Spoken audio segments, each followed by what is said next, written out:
দিয়ে দেবো পেঁয়াজ।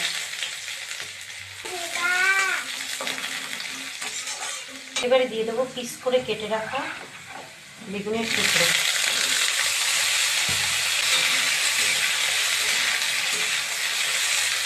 লবণ,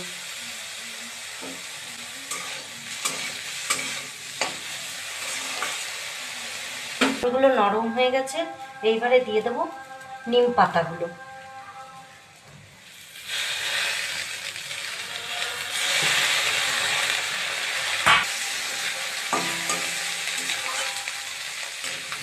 এখন এটা পুরো ভাজা ভাজা হয়ে গেছে। এটাকে বলে বেগুন তেতো। আপনারাও করবেন বাড়িতে,